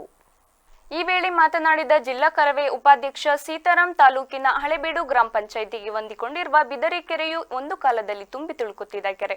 ವಿಶ್ವವಿಖ್ಯಾತ ದ್ವಾರ ಸಮುದ್ರ ಕೆರೆ ತುಂಬಿದ ನಂತರ ಹೆಚ್ಚುವರಿ ನೀರು ಬಿದರೆಕೆರೆಗೆ ನಾಲೆಗಳ ಮುಖಾಂತರ ಹರಿದು ಬರುತ್ತಿತ್ತು. ಕಾಲಕ್ರಮೇಣ ಬಿದರೆಕೆರೆಗೆ ಹರಿದು ಬರುವಂತಹ ಎಲ್ಲಾ ಹಳ್ಳಗಳಲ್ಲಿ ಗಿಡ ಗಂಟಿಗಳು ಬೆಳೆದು ಹಾಗೂ ಕೆಲವೊಂದು ಭೂ ಅಕ್ರಮಿಗಳ ಒತ್ತುವರಿಂದಾಗಿ ಸರಾಗವಾಗಿ ಹರಿದು ಬರುತ್ತಿದ್ದ ಹಳ್ಳಗಳು ಕಟ್ಟಿಕೊಂಡಿದೆ. ಈ ವರ್ಷ ಬಂದ ಭಾರಿ ಮಳೆಗೂ ಬಿದರೆಕೆರೆಗೆ ನೀರು ಹರಿದು ಬಂದಿಲ್ಲ. ಆದ್ರಿಂದ ಸುಮಾರು 42 ಎಕರೆ ವಿಸ್ತೀರ್ಣದಲ್ಲಿರುವಂತಹ ಬಿದರೆಕೆರೆಯ ಒತ್ತುವರಿಯನ್ನು ತೆರವುಗೊಳಿಸಿ ಬಿದರೆಕೆರೆಗೆ ನೀರು ಹರಿದು ಬರುವ ಹಳ್ಳಗಳನ್ನು ಸ್ವಚ್ಛಗೊಳಿಸಿ ಬಿದರೆಕೆರೆಯನ್ನು ತುಂಬಿಸಿ ಜಾನುವಾರುಗಳಿಗೆ, ಕುಡಿಯುವ ನೀರಿಗೆ ಮತ್ತು ರೈತಾಪಿ ವರ್ಗದ ವ್ಯವಸಾಯಕ್ಕೆ ಉಪಯೋಗ ಮಾಡಿಕೊಡಬೇಕೆಂದು ಮನವಿ ಮಾಡಿದ್ರು. ನೀರು ಬರ್ತಾ ಇದೆ, ಅದನ್ನ 10-15 ಕುಂಟೆ ಜಾಗ ಇದೆ ನೀರು ಬರುವಂತ ಜಾಗ, ಅದನ್ನು ಸಂಪೂರ್ಣ ಮುಚ್ಚಿಬಿಟ್ಟು ಲೆವೆಲ್ ಮಾಡ್ಬಿಟ್ಟು ಕೆರೆಗೆ ನೀರು ಬರದಂಗೆ ಜಮೀನನ್ನು ಮಾಡ್ಕೊಂಡು ಎಲ್ಲ ಒತ್ತುವರಿ ಮಾಡ್ಕೊಂಡು ಬೆಳೆ ಬೆಳೀತಾ ಇದ್ದಾರೆ. ಅದನ್ನ ಕೇಳಕ್ ಹೋದ್ರೆ ಅಲ್ಲಿ ರೈತರ ಮೇಲೆಲ್ಲ ಹಲ್ಲೆ ಮಾಡಿಸ್ತಾರೆ. ಯಾರನ್ನೋ ಬೇರೆ ಬೇರೆ ಜನರನ್ನೆಲ್ಲ ಕರ್ಕೊಂಡ್ಬಂದು ಡ್ರಿಂಕ್ಸ್ ಮಾಡಿಸ್ಬಿಟ್ಟು ಅವ್ರ ಮೇಲೆ ಹಲ್ಲೆ ಮಾಡಿಸಿ ನಿಮ್ಮ ಮೇಲೆ ಅಟ್ರಾಸಿಟಿ ಕೇಸ್ ಮಾಡಿಸ್ತೀವಿ ಹಂಗೆ ಹಿಂಗೆ ಅಂತ ಬೆದರಿಕೆ ಮಾಡ್ಬಿಟ್ಟು ಅಲ್ಲಿ ಜನ ಹೋರಾಟ ಮಾಡೋಂಥ ಪರಿಸ್ಥಿತಿ ನಿರ್ಮಾಣ ಮಾಡಿಲ್ಲ. ಆ ಥರ ಆಗಿದೆ. ಹಂಗಾಗಿ ದಯವಿಟ್ಟು ಅದು ಇತಿಹಾಸ ಇರೋಂಥ ಕೆರೆ, ವಯಸ್ಸಾದ ಕಾಲದಿಂದ ಇರೋಂಥ ಕೆರೆ. ಅದು ದ್ವಾರ ಸಮುದ್ರ ಕೆರೆ ಎಷ್ಟು ಪ್ರಮುಖನ ಹಳೆಬೀಡು ಬಿದಿರೆಕೆರೆ ಸಿಟಿಗೆ ಹೊಂದ್ಕೊಂಡಂಗಿದೆ. ತುಂಬಾ ಜಾನುವಾರುಗಳಿಗೆ, ಕುಡಿಯೋ ನೀರಿಗೆ ಎಲ್ಲ ಸಮಸ್ಯೆ ಆಗುತ್ತೆ. ನೀರು ಇಷ್ಟೊತ್ತಿಗೆ ತುಂಬಿ ಹರಿಬೇಕಾಯ್ತು ಕೆರೆ. ಇವತ್ತು ನೀವು ಆ ಸ್ಥಳಕ್ಕೆ ದಯಮಾಡಿ ನೀವು ಬರಲೇಬೇಕು, ಇಲ್ಲಾಂದ್ರೆ ನಾವು ಇಲ್ಲೇ ಧರಣಿ ಕೊಡ್ತೀವಿ ದಯಮಾಡಿ. ಯಾಕೆಂದ್ರೆ ಆ ಮಟ್ಟಕ್ಕೆ ಪರಿಸ್ಥಿತಿ ಆಗಿದೆ. ನೀವು ಆ ಕ್ಷಣದಲ್ಲಿ ನೋಡಿ ಕೆರೆಗಳಲ್ಲೆಲ್ಲ ರಸ್ತೆ ಮಾಡಿದ್ದಾರೆ. ಕೆರೆ ಒಳಗೆ ಮಾಡೋದಕ್ಕೆ ಅಥವಾ ಸರ್ಕಾರಿ ಭೂಮಿಗಳು, ಹಳ್ಳ ಕೊಳ್ಳಗಳು ಮತ್ತೆ ದಾರಿಗಳಿಗೆ ಏನು ಒತ್ತುವರಿ ಆಗಿದೆ ಅದನ್ನ ತೆರವು ಮಾಡೋದಕ್ಕೆ ಸರ್ಕಾರದಿಂದ ಆದೇಶ ಇದೆ. ಸೊ ಆದೇಶದ ಪ್ರಕಾರ ನಾವು ಕೂಡ ಸಾರ್ವಜನಿಕರಲ್ಲಿ ರೈತರಲ್ಲಿ ಮನವಿ ಮಾಡ್ಕೊತಾ ಇದ್ದೀವಿ. ನಿಮ್ಮ ಆಸ್ತಿ ನಿಮಗೋಸ್ಕರ ಉಳಿಸ್ತಾ ಇದ್ದೀವಿ. ದಯವಿಟ್ಟು ಒತ್ತುವರಿ ತೆರವು ಮಾಡಬೇಕಾದಾಗ ನೀವೇ ಮುಂದೆ ಬಂದು ಸ್ವಯಂ ಆಗಿ ಒತ್ತುವರಿ ತೆರವು ಮಾಡಿಕೊಡ್ಬೇಕು ಅಂತ ನಾವು ಕೇಳ್ಕೊತಾ ಇದ್ದೀವಿ. ಕೆಲವು ರೈತರು ಮುಂದೆ ಬರ್ತಾ ಇದ್ದಾರೆ, ಕೆಲವು ರೈತರು ಮುಂದೆ ಬರದೇ ಇದ್ದಾಗ ನಾವು ಕಾನೂನು ಬಳಕೆ ಮಾಡಬೇಕಾಗುತ್ತೆ. ಆಗ ಉಳಿದಿರೋ ರೈತರು ಮತ್ತು ಸಾರ್ವಜನಿಕರು ನಮಗೆ ಒತ್ತುವರಿ ತೆರವು ಮಾಡೋದಕ್ಕೆ ನಿಮ್ಮ ಸಹಕಾರ ಕೂಡ ನಮಗೆ ಅವಶ್ಯಕತೆ ಇರುತ್ತೆ. ಜನಪ್ರತಿನಿಧಿಗಳ ಸಹಕಾರ ಕೂಡ ಬೇಕಾಗುತ್ತೆ. ನಾವು ಖಂಡಿತ ಒತ್ತುವರಿ ತೆರವು ಮಾಡ್ತೀವಿ. ಆ ಕೆರೆಗಳು ಎಲ್ಲಿದೆ ಅದನ್ನಂತೂ ಯಾರೇ ಒತ್ತುವರಿ ಮಾಡಿದ್ರು ಕೂಡ ಯಾವುದೇ ರೀತಿ ಇದು ನಿರ್ದಾಕ್ಷಿಣ್ಯವಾಗಿ ನಾವು ಕ್ರಮ ಜರುಗಿಸಿ ನಾವು ಒತ್ತುವರಿ ತೆರವು ಮಾಡ್ತೀವಿ. ಈ ಸಂದರ್ಭ ಬೇಲೂರು ಕರವೇ ಪ್ರಧಾನ ಕಾರ್ಯದರ್ಶಿ ಖಾದರ್, ಹಳೆಬೀಡು ಹೋಬಳಿ ಅಧ್ಯಕ್ಷ ಈಶ್ವರ್, ಮಾಳೆಗೆರೆ ತಾರನಾಥ್, ಗೌರವಾಧ್ಯಕ್ಷ ಕುಮಾರ್, ತಾಲೂಕು ಕಾರ್ಯದರ್ಶಿ, ಗ್ರಾಮಸ್ಥರು ಸೇರಿದಂತೆ ಇತರರಿದ್ದರು. ವಾಮಂಜೂರು ಬಳಿಯ ಕೆತ್ತಿಕಲ್ನಲ್ಲಿ ಭೂಕುಸಿತದ ಭೀತಿಗೊಳಗಾದ ಪ್ರದೇಶಕ್ಕೆ ದಕ್ಷಿಣ ಕನ್ನಡ ಲೋಕಸಭಾ ಕ್ಷೇತ್ರದ ಸಂಸದರಾದ ಕ್ಯಾಪ್ಟನ್ ಬ್ರಿಜೇಶ್ ಚೌಟಾ ಅವರು ಭೇಟಿ ನೀಡಿ ಪರಿಶೀಲನೆ ನಡೆಸಿದ್ದಾರೆ. ಕೆತ್ತಿಕಲ್ ಗುಡ್ಡದ ಮೇಲೆ ಮಂಗಳೂರು ಮಹಾನಗರ ಪಾಲಿಕೆ ವತಿಯಿಂದ ನಿರ್ಮಿಸುತ್ತಿರುವ ವೆಟ್ ವೆಲ್ಗೆ ಭೇಟಿ ನೀಡಿದ ಬಳಿಕ ರಾಹೆ ಬಳಿ ಇರುವ ಕೆತ್ತಿಕಲ್ ಗುಡ್ಡ ಕುಸಿತ ಸಂಭವಿಸಿದ ಪ್ರದೇಶಕ್ಕೆ ಭೇಟಿ ನೀಡಿ ಜಾಗದ ಪರಿಶೀಲನೆ ನಡೆಸಿದ ಸಂಸದರು ಅಲ್ಲಿನ ಸ್ಥಳೀಯ ಜನಪ್ರತಿನಿಧಿಗಳು ಹಾಗೂ ಸಾರ್ವಜನಿಕರಿಂದ ಮಾಹಿತಿ ಪಡೆದರು. ಮುಂಬರುವ ದಿನಗಳಲ್ಲಿ ಸಂಭವಿಸಬಹುದಾದ ಅನಾಹುತವನ್ನು ತಪ್ಪಿಸುವ ನಿಟ್ಟಿನಲ್ಲಿ ಶೀಘ್ರದಲ್ಲೇ ಸಂಬಂಧಪಟ್ಟ ಇಲಾಖೆಯ ಅಧಿಕಾರಿಗಳ ಸಭೆ ಕರೆದು ಸೂಕ್ತ ಕ್ರಮ ಕೈಗೊಳ್ಳುವಂತೆ ಸಂಸದರು ಜಿಲ್ಲಾಧಿಕಾರಿಗಳಿಗೆ ಸೂಚಿಸಿದ್ದಾರೆ. ಈ ಸಂದರ್ಭ ಅಪರ ಜಿಲ್ಲಾಧಿಕಾರಿ ಸಂತೋಷ್, ತಹಸೀಲ್ದಾರರಾದ ಪ್ರಶಾಂತ್, ಮಂಗಳೂರು ನಗರ ಪಾಲಿಕೆ ಮೇಯರ್ ಸುಧೀರ್ ಶೆಟ್ಟಿ ಕಣ್ಣೂರು, ಮಂಗಳೂರು ನಗರ ಪಾಲಿಕೆ ಇಂಜಿನಿಯರ್ಗಳು, ಸ್ಥಳೀಯ ಕಾರ್ಪೊರೇಟರ್, ಬಿಜೆಪಿ ಮಂಗಳೂರು ನಗರ ಉತ್ತರ ಮಂಡಲ ಅಧ್ಯಕ್ಷರಾದ ರಾಜೇಶ್ ಕೊಟ್ಟಾರಿ ಸೇರಿದಂತೆ ಇತರರು ಉಪಸ್ಥಿತರಿದ್ದರು. ಚನ್ನರಾಯಪಟ್ಟಣ ತಾಲೂಕು ಲಾರಿ ಮಾಲೀಕರ ಸಂಘದಿಂದ ಚಾಮುಂಡೇಶ್ವರಿ ಸಕ್ಕರೆ ಕಾರ್ಖಾನೆ ಮುಂಭಾಗ ಅಹೋರಾತ್ರಿ ಧರಣಿಯನ್ನು ನಡೆಸಲಾಯಿತು. ಈ ಸಂದರ್ಭದಲ್ಲಿ ದಕ್ಷಿಣ ವಲಯದ ಲಾರಿ ಮಾಲೀಕರ ಸಂಘದ ಅಧ್ಯಕ್ಷ ವೇಣುಗೋಪಾಲ್ ಮಾತನಾಡಿ, ಹೊರ ಜಿಲ್ಲೆಗಳಿಂದ ಸುಮಾರು 50 ಲಾರಿಗಳು ಮತ್ತು 100ಕ್ಕೂ ಅಧಿಕ ಟ್ರ್ಯಾಕ್ಟರ್ಗಳನ್ನು ಕರೆತಂದು ಸಕ್ಕರೆ ಕಾರ್ಖಾನೆಯ ಮಾಲೀಕರು ಕಬ್ಬುಗಳನ್ನು ಸಾಗಣೆ ಮಾಡುತ್ತಿದ್ದಾರೆ. ಈ ಸಾಗಾಣಿಕೆಯಿಂದ ಸ್ಥಳೀಯ ಲಾರಿ ಮಾಲೀಕರಿಗೆ ಮತ್ತು ಚಾಲಕರಿಗೆ ಬಹಳಷ್ಟು ನಷ್ಟ ಉಂಟಾಗುತ್ತಿದೆ. ಕಾರ್ಖಾನೆ ಸ್ಥಾಪಿಸಗೊಂಡ ದಿನದಿಂದಲೂ ಸ್ಥಳೀಯ ಲಾರಿ ಮಾಲೀಕರು ಕಬ್ಬನ್ನು ಸಕ್ಕರೆ ಕಾರ್ಖಾನೆಗೆ ಸಾಗಣೆ ಮಾಡಲಾಗ್ತಿತ್ತು. ಆದರೆ ಈ ಬಾರಿ ಹೊರ ಜಿಲ್ಲೆಗಳಿಂದ ಲಾರಿ ಮತ್ತು ಟ್ರ್ಯಾಕ್ಟರ್ ಅನ್ನು ಕರೆತಂದು ಕಬ್ಬನ್ನು ಸಾಗಾಟನೆ ಮಾಡಲಾಗುತ್ತಿರುವುದು ಬೇಸರದ ಸಂಗತಿಯಾಗಿದೆ. ಮೊದಲು ಸ್ಥಳೀಯ ಲಾರಿ ಮಾಲೀಕರಿಗೆ ಅವಕಾಶ ನೀಡಿ ನಂತರ ಬೇರೆಯವರಿಗೂ ಅವಕಾಶ ಕಲ್ಪಿಸಿಕೊಡಿ. ಹಾಗೇನಾದರೂ ಅವಕಾಶವನ್ನು ನೀಡದೆ ಹೋದಲ್ಲಿ ಬೃಹತ್ ಮಟ್ಟದ ಉಪವಾಸ ಸತ್ಯಾಗ್ರಹ ನಡೆಸಲಾಗುವುದು ಎಂದು ಎಚ್ಚರಿಸಿದರು. ದಕ್ಷಿಣ ಲಾರಿ ಮಾಲೀಕರ ಒಕ್ಕೂಟ ಇವರ ಆಶ್ರಯದಲ್ಲಿ ಹೇಮಾವತಿ ಶುಗರ್ಸ್, ಚಾಮುಂಡೇಶ್ವರಿ ಒಂದು ಗುತ್ತಿಗೆದಾರರ ಒಂದು ಕಾರ್ಖಾನೆ ಇರ್ತಕ್ಕಂಥ ಈ ಲಾರಿ ಮಾಲೀಕರ ಸಂಘದ ವಿರುದ್ಧ ತೆಗೆದುಕೊಳ್ತಾ ಇರ್ತಕ್ಕಂತಹ ಒಂದು ನಿರ್ಣಯದ ವಿರುದ್ಧವಾಗಿ ಆಡಳಿತ ಮಂಡಳಿಯು ನಮ್ಮ ಎಲ್ಲ ಲಾರಿ ಮಾಲೀಕರ ಸಂಘದ ಪರವಾಗಿ ಲಾರಿ ಮಾಲೀಕರಿಗೆ ಆಗ್ತಾ ಇರ್ತಕ್ಕಂಥ ಅನ್ಯಾಯದ ವಿರುದ್ಧ, ಇವರು ತೆಗೆದುಕೊಳ್ತಾ ಇರ್ತಕ್ಕಂಥ ಧೋರಣೆ ವಿರುದ್ಧ ಹೋರಾಟ ಮಾಡೋದಕ್ಕೆ ಸಜ್ಜಾಗಿರ್ತಕ್ಕಂಥದ್ದು ತಮ್ಮೆಲ್ಲರಿಗೂ ತಿಳಿದಿರುವ ವಿಷಯವಾಗಿರುತ್ತದೆ. ಆದರೆ ಇತ್ತೀಚಿನ ದಿನಗಳಲ್ಲಿ ಹೊರ ಜಿಲ್ಲೆಯ ಹೊರ ರಾಜ್ಯದ ಟ್ರ್ಯಾಕ್ಟರ್ಗಳನ್ನು, ಡಬಲ್ ಟ್ರ್ಯಾಕ್ಟರ್ಗಳನ್ನು ಸಾರಿಗೆ ನೀತಿಯ ದ್ವಂದ್ವ ನೀತಿಯನ್ನು ಅನುಸರಿಸುತ್ತಾ ಆಡಳಿತ ಮಂಡಳಿಯವರು ಸ್ಥಳೀಯರಿಗೆ ಉದ್ಯೋಗವನ್ನು ಕೊಡದೆ ಲಾರಿಗಳಿಗೆ ಅನ್ಯಾಯ ಮಾಡ್ತಾ ಇರ್ತಕ್ಕಂಥ ಒಂದು ಧೋರಣೆಯನ್ನು ವಿರುದ್ಧ ಖಂಡಿಸಲು ನಮ್ಮ ಲಾರಿ ಮಾಲೀಕರ ಸಂಘವು ಅವರ ವಿರುದ್ಧ ಸೂಕ್ತ ಕ್ರಮವನ್ನು. ತಾಲೂಕು ಲಾರಿ ಮಾಲೀಕರ ಸಂಘದ ಮಾಜಿ ಅಧ್ಯಕ್ಷ ಬರಾಳು ಉಮೇಶ್ ಮಾತನಾಡಿ, ಸ್ಥಳೀಯ 150 ಲಾರಿಗಳು ಹಾಗೂ 50 ಟ್ರ್ಯಾಕ್ಟರ್ಗಳಿದ್ದು ಇವುಗಳಿಗೆ ಮೊದಲ ಆದ್ಯತೆ ನೀಡದೆ ಹೊರ ಜಿಲ್ಲೆಗಳಿಂದ ಕೂಲಿ ಕಾರ್ಮಿಕರನ್ನು ಕರೆತಂದು ಅವರಿಂದ ಲಾರಿ ಮತ್ತು ಟ್ರ್ಯಾಕ್ಟರ್ಗಳನ್ನು ಬಾಡಿಗೆಗೆ ಪಡೆದಿದ್ದಾರೆ. ಈ ಟ್ರ್ಯಾಕ್ಟರ್ಗಳು ಕೃಷಿ ಚಟುವಟಿಕೆಗಾಗಿ ಎಂದು ಪರವಾನಗಿಯನ್ನು ಪಡೆದುಕೊಂಡು ಇಂದು ವಾಣಿಜ್ಯ ಕೆಲಸ ಕಾರ್ಯಕ್ಕೆ ಬಳಸಿಕೊಂಡಿರುವುದು ಒಂದು ರೀತಿಯ ಅಪರಾಧವಾಗಿದೆ. ಇದಕ್ಕೆ ಸಂಬಂಧಿಸಿದಂತೆ ಜಿಲ್ಲಾ ಸಾರಿಗೆ ಅಧಿಕಾರಿಗಳಿಗೂ ಕೂಡ ಈಗಾಗಲೇ ದೂರನ್ನು ನೀಡಲಾಗಿದ್ದು ಅವರು ಕೂಡ ಇದರ ಬಗ್ಗೆ ಗಮನ ಹರಿಸಿಲ್ಲ. ಅದರಿಂದ ಕೂಡಲೇ ಕಾರ್ಖಾನೆಯವರು ತಾಲೂಕು ಲಾರಿ ಮಾಲೀಕರಿಗೆ ಕಬ್ಬನ್ನು ಸಾಗಾಣಿಕೆ ಮಾಡಲು ಅನುಮತಿಯನ್ನು ನೀಡಬೇಕು ಎಂದರು. ನಿರ್ಧಾರದ ವಿರುದ್ಧವಾಗಿ ನಾವು ಈ ಸ್ಟ್ರೈಕನ್ನು ಮಾಡ್ತಾ ಇದ್ದೀವಿ. ಅವರು ಎಲ್ಲ ಕಾನೂನನ್ನ ಗಾಳಿಗೆ ತೂರಿ ಅವ್ರದೇ ಆದ ರೀತಿ ಅವ್ರ ಮನಸ್ಸೋಯ್ಕೆ ಏನು ಇಷ್ಟ ಬರುತ್ತೆ ಆ ರೀತಿ ಅವರು ಕಾನೂನು ಮಾಡ್ಕೊಂಡು ಇದು ಮಾಡ್ತಾ ಇದ್ದಾರೆ. ಅವರು ನಮ್ಮ ಸ್ಥಳೀಯರಿಗೆ ಆದ್ಯತೆ ನೀಡಿದ್ರೆ ಬೇರೆ ಹೊರ ರಾಜ್ಯ ಹೊರ ಜಿಲ್ಲೆಯಿಂದ ಬಂದಿರತಕ್ಕಂಥ ಟ್ರ್ಯಾಕ್ಟರ್ಗಳು, ಲಾರಿಗಳು ತಗೊಂಡು ಇದು ಮಾಡ್ತಾವ್ರೆ. ನಮ್ಮ ಸ್ಥಳೀಯರಿಗೆ ಅನ್ಯಾಯ ಆಗ್ತಾ ಇರೋದ್ರಿಂದ ನಾವು ಈ ಮುಷ್ಕರನ ಮುಂದುವರ್ಸೋಕ್ಕೆ ಇಷ್ಟಪಡ್ತಾ ಇದ್ದೀವಿ. ಜೊತೆಗೆ ನಮಗೆ ನ್ಯಾಯ ಸಿಗೋವರೆಗೂ ಸಹ ಈ ಮುಷ್ಕರ ಮುಂದುವರಿಸ್ತೀವಿ. ನಮಗೆ ಒಂದು ವೇಳೆ ಈ ನ್ಯಾಯ ಈ ಸಂದರ್ಭ ತಾಲೂಕು ಲಾರಿ ಮಾಲೀಕರ ಸಂಘದ ಗೌರವಾಧ್ಯಕ್ಷ ನಾರಾಯಣ್, ಅಧ್ಯಕ್ಷ ಗೋವಿಂದ, ಉಪಾಧ್ಯಕ್ಷ ನಾಗೇಶ್, ಕಾರ್ಯದರ್ಶಿ ಸತೀಶ್, ಖಜಾಂಚಿ ಅವಿನಾಶ್, ನಿರ್ದೇಶಕರು ರವಿ ಸೇರಿದಂತೆ ಇತರರು ಹಾಜರಿದ್ದರು. ಡೆಂಗ್ಯೂ ಹಾಗೂ ಮಲೇರಿಯಾ ರೋಗವು ಸೊಳ್ಳೆ ಕಡಿತದಿಂದ ಹರಡುವ ಸಾಧ್ಯತೆ ಇದ್ದು ನಮ್ಮ ಸುತ್ತಮುತ್ತಲಿನ ಪರಿಸರವನ್ನ ಸ್ವಚ್ಛವಾಗಿಟ್ಟುಕೊಳ್ಳುವ ಮೂಲಕ ಸೊಳ್ಳೆಗಳ ಉತ್ಪತ್ತಿಗೆ ಕಡಿವಾಣ ಹಾಕಲು ಪ್ರತಿಯೊಬ್ಬ ನಾಗರಿಕರು ಕೈಜೋಡಿಸಬೇಕು ಎಂದು ಬೇಕೋಳು ಗ್ರಾಮ ಪಂಚಾಯಿತಿ ಅಧ್ಯಕ್ಷ ಹೇಮಚಂದ್ರ ತಿಳಿಸಿದರು. ಬೇಲೂರು ತಾಲೂಕಿನ ಬಿಕ್ಕೋಡು ಸಮೀಪದ ಸೋಮನಹಳ್ಳಿ ಗ್ರಾಮದಲ್ಲಿಂದು ಗ್ರಾಮ ಪಂಚಾಯಿತಿ ಹಾಗೂ ಆರೋಗ್ಯ ಇಲಾಖೆ ವತಿಯಿಂದ ಡೆಂಗ್ಯೂ ಹಾಗೂ ಮಲೇರಿಯಾ ನಿಯಂತ್ರಣ ಹಾಗೂ ಅರಿವು ಮೂಡಿಸುವ ಕಾರ್ಯಕ್ರಮಕ್ಕೆ ಚಾಲನೆ ನೀಡಿ ಮಾತನಾಡಿದ ಅವರು, ಜನರ ಆರೋಗ್ಯದ ದೃಷ್ಟಿಯಿಂದ ಈಗಾಗಲೇ ಮುಂಜಾಗ್ರತಾ ಕ್ರಮವಾಗಿ ಸ್ವಚ್ಛತೆಗೆ ಮೊದಲ ಆದ್ಯತೆ ನೀಡಲಾಗಿದ್ದು, ಆಸ್ಪತ್ರೆ, ಶಾಲೆಗಳು, ಹೋಟೆಲ್, ಬಸ್ ನಿಲ್ದಾಣ, ಬೇಕರಿ, ಹಾಸ್ಟೆಲ್ ಹಾಗೂ ಅಂಗನವಾಡಿ ಕೇಂದ್ರಗಳ ಸುತ್ತಮುತ್ತಲಿನ ಪರಿಸರವನ್ನು ಸ್ವಚ್ಛಗೊಳಿಸಲಾಗಿದೆ. ಪಿಡಿಒ, ಆಶಾ ಕಾರ್ಯಕರ್ತೆಯರು ಹಾಗೂ ಅಂಗನವಾಡಿ ಕಾರ್ಯಕರ್ತರು ನೀರು ಗಂಟೆಗಳು ಪ್ರತಿದಿನ ಮನೆ ಮನೆಗೆ ಭೇಟಿ ನೀಡಿ ಪರಿಶೀಲನೆ ಮಾಡುತ್ತಿದ್ದಾರೆ. ಸೊಳ್ಳೆಗಳು ಉತ್ಪತ್ತಿಯಾಗುವ ಚರಂಡಿಗಳ ಸ್ವಚ್ಛತೆಗೆ ಕ್ರಮ ಕೈಗೊಳ್ಳಲಾಗಿದೆ. ಇದರ ಜೊತೆ ಡೆಂಗ್ಯೂ ಮಾಹಿತಿ ಕರಪತ್ರ ವಿತರಣೆ ಹಾಗೂ ಜಾಗೃತಿ ಮೂಡಿಸುವ ಕಾರ್ಯಕ್ರಮಗಳನ್ನು ಹಮ್ಮಿಕೊಳ್ಳಲಾಗಿದೆ ಎಂದರು. ಆಶಾ ಕಾರ್ಯಕರ್ತರು, ನಮ್ಮ ವಾಟರ್ ಮ್ಯಾನು ಮತ್ತು ನಾವುಗಳು ಎಲ್ಲ ಸೇರಿ ಜನರಿಗೆ ಭಿತ್ತಿಪತ್ರ ಕೊಡೋದು, ಮಾಹಿತಿ ಕೊಡೋದು ಮತ್ತು ಕ್ಲೀನ್ ಮಾಡಿಸ್ತಾ ಇದ್ದೀವಿ. ಎಲ್ಲೂ ಗಲೀಜಿಲ್ದಂಗೆ ರಸ್ತೆ ಬದಿ ಎಲ್ಲ ಮತ್ತು ಅವರವ್ರ ಸ್ವಂತ ನಿವೇಶನನ್ನು ಕ್ಲೀನ್ ಮಾಡ್ಕೊಳ್ಳಿ ಅಂತ ಹೇಳಿದ್ದೀವಿ. ನಾವು ಪಂಚಾಯತಿ ವತಿಯಿಂದ ದಿನನಿತ್ಯ ಈ ವಿಚಾರದಲ್ಲಿ ಕ್ರಮ ತಗೊಳ್ತಾ ಇದ್ದೀವಿ. ಬ್ಲೀಚಿಂಗ್ ಪೌಡ್ರು, ಫೆನಾಯಿಲು ಎಲ್ಲ ಎಲ್ಲೆಲ್ಲಿ ನೀರು ನಮ್ಮ ಬಿಕ್ಕೋಡು ಆರೋಗ್ಯಾಧಿಕಾರಿ ಡಾಕ್ಟರ್ ಪ್ರವೀಣ್ ಮಾತನಾಡಿ, ಡೆಂಗ್ಯೂ ಜ್ವರ ಸೊಳ್ಳೆಗಳ ಮೂಲಕ ಒಬ್ಬರಿಂದ ಇನ್ನೊಬ್ಬರಿಗೆ ಹರಡುತ್ತದೆ.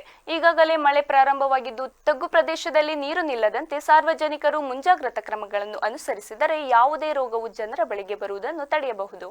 ಡೆಂಗ್ಯೂ ಜ್ವರಕ್ಕೆ ಯಾವುದೇ ನಿರ್ದಿಷ್ಟವಾದ ಲಸಿಕೆ ಇಲ್ಲವಾಗಿದ್ದು, ಜ್ವರ, ಶೀತ, ಕೆಮ್ಮು, ಇತರೆ ರೋಗ ಲಕ್ಷಣಗಳು ಕಂಡು ಬಂದರೆ ವೈದ್ಯರ ಬಳಿ ಚಿಕಿತ್ಸೆ ಪಡೆದುಕೊಳ್ಳಬೇಕು. ಸೊಳ್ಳೆಗಳು ನಿಂತ ನೀರಿನಲ್ಲಿ ಉತ್ಪತ್ತಿಯಾಗುತ್ತವೆ. ಹಾಗಾಗಿ ಪ್ರತಿಯೊಬ್ಬರು ತಮ್ಮ ಮನೆಯ ಸುತ್ತಮುತ್ತಲಿನ ಪರಿಸರವನ್ನು ಸ್ವಚ್ಛವಾಗಿ ಇಟ್ಟುಕೊಂಡರೆ ಡೆಂಗ್ಯೂ ಹಾಗೂ ಮಲೇರಿಯಾ ರೋಗಗಳನ್ನು ಮುಕ್ತವಾಗಿಸಲು ಸಾಧ್ಯ ಎಂದರು. ಏನಂದರೆ ನಮಗೆ ರೋಗ ತಡೆಯೋದು ತುಂಬ ಮುಖ್ಯ. ಬೆಟರ್ ದೆನ್ ಕ್ಯೂರ್ ಅಂತ ಹೇಳ್ತಾರೆ. ಪ್ರಿವೆನ್ಷನ್ ಬೆಟರ್ ದೆನ್ ಕ್ಯೂರ್ ಅಂತ. ಹಂಗಾಗಿ ಏನು ಸ್ವಚ್ಛತೆ, ಸೋರ್ಸ್ ರಿಡಕ್ಷನ್ ಮಾಡಬೇಕು. ನಾವು ಸೋರ್ಸ್ ರಿಡಕ್ಷನ್ಸ್ ಎಲ್ಲೆಲ್ಲಿ ಮಾಡಬೇಕು ಅಂದರೆ, ಎಲ್ಲೆಲ್ಲಿ ನೀರು ಚಿಪ್ಪುಗಳಿದೆ ಮತ್ತು ಬ್ಯಾರಲ್ಗಳು, ಟೈರ್ಗಳು, ಅಲ್ಲೆಲ್ಲಿ ನೀರು ಶೇಖರ, ತ್ಯಾಜ್ಯ ವಸ್ತುಗಳು, ಯಾವುದು ಗಲೀಜು ವಸ್ತುಗಳು ಇರುತ್ತೆ ಅಲ್ಲೆಲ್ಲ ನೀರು ಮಳೆ ನಿಂತು ಶೇಖರ ಆಗಿ ಸೊಳ್ಳೆ ಉತ್ಪತ್ತಿ ಆಗುತ್ತಲ್ಲ, ಆ ನೀರನ್ನು ನಾವು ಸ್ವಚ್ಛ ಮಾಡಿ ಮನೆ ಸುತ್ತ ನಾವು ಸ್ವಚ್ಛತಾಗಿ ಇಟ್ಕೊಂಡ್ರೆ ಈ ಇಡೀ CGP ಸೊಳ್ಳೆ ಏನಿರುತ್ತೆ ಅದು ಸಂತಾನ ಉತ್ಪತ್ತಿ ಆಗಲ್ಲ. ಕ್ಲೀನ್ ಮಾಡಿಕೊಂಡ್ರೆ ಮತ್ತೆ ಬೇರೆ ಹರಡಲ್ಲ, ಮತ್ತು ಇದರಿಂದ ಯಾವುದೇ ರೀತಿ ತೊಂದರೆ ಆಗಲ್ಲ. ಈ ಸಂದರ್ಭ ಪಿಡಿಒ ತಾರನಾಥ್ ನಾಯಕ್, ಆಶಾ ಕಾರ್ಯಕರ್ತೆ ಸುಮಿತ್ರಾ, ಅಂಗನವಾಡಿ ಕಾರ್ಯಕರ್ತೆ ಶಾಲಿನಿ, ನೀರುಗಂಟಿ ಜಯಲಕ್ಷ್ಮಿ ಹಾಗೂ ಗ್ರಾಮಸ್ಥರು ಹಾಜರಿದ್ದರು. ಕುತಂತ್ರ ರಾಜಕಾರಣದಿಂದ ನಾನು ಸೋಲು ಕಂಡಿದ್ದು ನನ್ನ ಸಮುದಾಯ ಬಂಧುಗಳ ಮನಸ್ಸಿನಲ್ಲಿ ಜಯಗಳಿಸಿದ್ದೇನೆ ಎಂದು ಅಖಿಲ ಭಾರತ ವೀರಶೈವ ಲಿಂಗಾಯತ ಮಹಾಸಭಾದ ನಿಕಟಪೂರ್ವ ತಾಲೂಕು ಅಧ್ಯಕ್ಷ ವಕೀಲ ವಿಎಸ್ ಧನಂಜಯ ಕುಮಾರ್ ಹೇಳಿದರು. ಕೆಆರ್ಪೇಟೆ ಪಟ್ಟಣದಲ್ಲಿರುವ ಸುಲೋಚನಮ್ಮ ರಾಮದಾಸ್ ಸಂಭವನದಲ್ಲಿ ಹಮ್ಮಿಕೊಳ್ಳಲಾಗಿದ್ದ ಮತದಾರರಿಗೆ ಕೃತಜ್ಞತೆ ಹಾಗೂ ಅಭಿನಂದನಾ ಸಮಾರಂಭವನ್ನು ಉದ್ಘಾಟಿಸಿ ಮಾತನಾಡಿದ ಅವರು, ಕಳೆದ ನನ್ನ ಅಧಿಕಾರದ ಅವಧಿಯಲ್ಲಿ ಸಮಾಜ ಹಾಗೂ ಸಂಘದ ಅಭಿವೃದ್ಧಿಗೆ ಪ್ರಾಮಾಣಿಕವಾಗಿ ಶ್ರಮ ವಹಿಸಿದ್ದೇನೆ ಎಂಬ ಆತ್ಮತೃಪ್ತಿಯಿಂದ ಈ ಬಾರಿ ಚುನಾವಣೆಗೆ ಸ್ಪರ್ಧಿಸಿದೆ. ಆದರೆ ನನ್ನ ವಿರೋಧಿಯ ಬಣ ಹಾಗೂ ರಾಜಕೀಯ ಬದ್ಧ ವೈರಿಗಳ ಜೊತೆಗೂಡಿ 400 ಕಳ್ಳ ಮತಗಳು ಹಾಕಿಸುವ ಮೂಲಕ ನನ್ನನ್ನು ಸೋಲಲಾಗಿದೆ ಹೊರತು ಸಮುದಾಯ ಜನತೆ ನನಗೆ ಮೋಸ ಮಾಡಿಲ್ಲ. ಸೋಲೆ ಮುಂದಿನ ಗೆಲುವಿನ ಮೆಟ್ಟಲು. ಬಸವಣ್ಣರ ಹಾದಿಯಲ್ಲಿ ನಿಮ್ಮೆಲ್ಲರ ಮಾರ್ಗದರ್ಶನದೊಂದಿಗೆ ಸಮಾಜದ ಕಟ್ಟಕಡೆಯ ವ್ಯಕ್ತಿಯ ಬಲವರ್ತನೆಗೆ ಮುಂದಿನ ದಿನಗಳಲ್ಲಿ ದುಡಿಯುತ್ತೇನೆ. ಈ ಕುತಂತ್ರ ರಾಜಕಾರಣಿಗಳಿಗೆ ಎದುರುವ ವ್ಯಕ್ತಿ ನಾನಲ್ಲ ಎಂದರು. ನನ್ನ ವೀರಶೈವ ಲಿಂಗಾಯತ ಸಮಾಜ ನನಗೆ ಅನ್ಯಾಯ ಮಾಡಲಿಲ್ಲ, ನನ್ನ ಜನಗಳು ನನಗೆ ಅನ್ಯಾಯ ಮಾಡಲಿಲ್ಲ. ನನಗೆ ಅನ್ಯಾಯ ಮಾಡಿದ ಯಾರಪ್ಪ ಅಂದ್ರೆ ಸುಮಾರು 25ರಿಂದ 30 ಜನ ಲೀಡರ್ಗಳು ಹೋದಾದ್ರೆ ಹೊರತು ಸಮುದಾಯ ನನಗೆ ಯಾವುದೇ ಕಾರಣಕ್ಕೂ ಮೋಸ ಮಾಡಿಲ್ಲ. ನೋಡಿ, ನಾನು ಚುನಾವಣೆಯಲ್ಲಿ ಸೋಲ್ಬೇಕಾದ್ರೆ ಕೇಳಬಹುದು, ಮಾನ್ಯ ಪತ್ರಕರ್ತರಲ್ಲೇ ಇದ್ದಾರೆ, ಯಾಕೆ ಧನಂಜಯವರು ಅವ್ರು ಗೆದ್ದ ನಂತರ ಬೇರೆ ಸಮುದಾಯದ ಮುಖಂಡರು ಮನೆ ಹತ್ರ ಹೋಗ್ತಾ ಇದ್ದಾರೆ, ಸಂಭ್ರಮಾಚರಣೆ ಮಾಡ್ತಾವ್ರೆ, ದೇವಸ್ಥಾನ ಹೋಗ್ತಾವ್ರೆ, ಅಲ್ಗೋ ಹೋಯ್ತಾವ್ರೆ, ಇಲ್ಗೋ ಹೋಯ್ತಾವ್ರೆ, ಎಲ್ಲ ನಾಯಕರುಗಳು ಕೂಡ ಹಾರ ಹಾಕ್ತಾವ್ರೆ, ಶಾಲ ಹಾಕ್ತಾವ್ರೆ, ಏನ್ ಮಾಡ್ತಾರೆ, ಎಂತದ್ದು ಮಾಡ್ತಾವ್ರೆ, ಪಟಾಕಿ, ಆಮೇಲೆ ಸಂಭ್ರಮ ಎಲ್ಲರೂ ಮಾಡ್ತಾವ್ರೆ. ಧನಂಜಯ ಯಾಕೆ ಹೋಗಿದ್ರೆ 15 ದಿವಸದಿಂದ ಧನಂಜಯ ಅವ್ರಿಗೆ ಏನಕ್ಕೆ ಹೋಗಿದ್ರೆ ನಾನು ಮೌನವಾಗಿರಲಿಲ್ಲ ಬಂಧುಗಳೇ. ಈ ಧನಂಜಯ ಕುಮಾರ್ ಮತ್ತು ನನ್ನ ಟೀಮ್ನ ಸೋಲಿಗೆ ಕಾರಣ ಏನು? ನಾನು ಯಾವ ಕಾರಣದಿಂದ ಸೋತೆ, ಯಾವುದಕ್ಕೋಸ್ಕರ? ಅಖಿಲ ಭಾರತ ವೀರಶೈವ ಲಿಂಗಾಯತ ಮಹಾಸಭಾ ಜಿಲ್ಲಾಧ್ಯಕ್ಷ ಆನಂದ್ ತಾಳಶಾಸನ ಮಾತನಾಡಿ, ನನ್ನ ಗೆಲುವಿಗೆ ಪ್ರಮುಖ ರೂವಾರಿಯಾಗಿರುವ ಕೆಆರ್ಪೇಟೆ ತಾಲೂಕಿನ ಸಮುದಾಯ ಜನತೆಗೆ ನಾನು ಸದಾ ಚಿರಋಣಿಯಾಗಿರುತ್ತೇನೆ. ಈ ನನ್ನ 5 ವರ್ಷಗಳ ಆಡಳಿತದ ಅವಧಿಯಲ್ಲಿ ಸಮಾಜದ ಶ್ರೇಯೋಭಿವೃದ್ಧಿಗೆ ದುಡಿಯುತ್ತೇನೆ ಎಂದು ಭರವಸೆ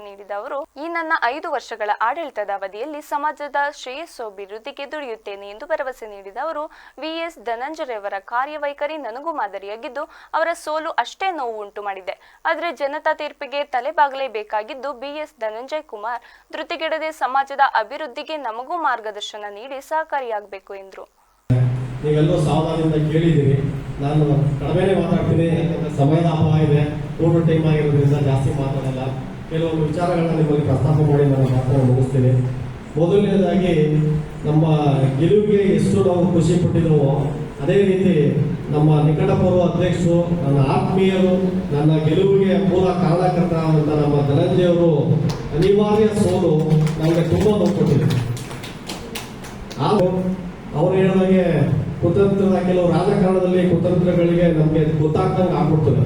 ಆ ರೀತಿ ಅವ್ರಿಗೆ ಸೋಲಾಗಿದೆ. ಆದರೂ ನೀವು ಇಷ್ಟೆಲ್ಲ ಜನ ಬಂದು ಅವ್ರಿಗೆ ಎದೆ ಗುದ್ದಬೇಡಿ ಅಂತೇಳಿ ಇಷ್ಟು ಜನ ಬಂದು ಕೂತಿರೋದೇ ಸಾಕ್ಷಿ. ಜೊತೆಗೆ ನೀವೆಲ್ಲ ಯಾವ ರೀತಿ ಅವ್ರಿಗೆ ಇಲ್ಲಿವರೆಗೂ ಅವರು ಕೆಲಸ ಕಾರ್ಯ ಮಾಡೋಕ್ಕೆ ಸಹಕಾರ ಕೊಟ್ಟರು, ಇನ್ಮೇಲೆ ಇನ್ನೂ ಜಾಸ್ತಿ ಅವ್ರಿಗೆ ಸಹಕಾರ ಕೊಡಬೇಕು. ಯಾಕೆಂದ್ರೆ ಗೆದ್ದಾಗ ಸಹಕಾರ ಕೊಡೋದೇ ಇರ್ತದೆ, ಸೋತಾಗ ಅವ್ರ ಜೊತೆ ನಾವು ನಿಲ್ಲಬೇಕು. ಈ ಸಂದರ್ಭ ಪಾಂಡವಪುರ ಅಖಿಲ ಭಾರತ ವೀರಶೈವ ಲಿಂಗಾಯತ ಮಹಾಸಭಾ ತಾಲೂಕು ಅಧ್ಯಕ್ಷ ಶಿವಕುಮಾರ್, ಜಿಲ್ಲಾ ನಿರ್ದೇಶಕರಾದ LIC ಶಿವಪ್ಪ, ಯಕಾಚಕ್ಕುಪ್ಪೆ, ಗಂಗಾಧರ್ ಕಟ್ಟಳ್ಳಿ, ಈರಪ್ಪ, ನಾಡಬೋಗನಹಳ್ಳಿ, ಇಂದ್ರಮ್ಮ, ಸಾಸ್ಲು, ಚಂದ್ರಶೇಖರ್, ಸೋಮನಾಥಪುರ ತಾಲೂಕು ಸಂಘದ ನಿರ್ದೇಶಕರಾದ LIC ಶಿವಪ್ಪ ಲಿಂಗಾಪುರ ಸೇರಿದಂತೆ ಇತರರು ಉಪಸ್ಥಿತರಿದ್ದರು. ವರದಿ ಮನುಮಾಕವಳ್ಳಿ, VVC ನ್ಯೂಸ್, KRಪೇಟೆ. ಕೊನೆಯಲ್ಲಿ ಮತ್ತೊಮ್ಮೆ ಹೆಡ್ಲೈನ್ಸ್.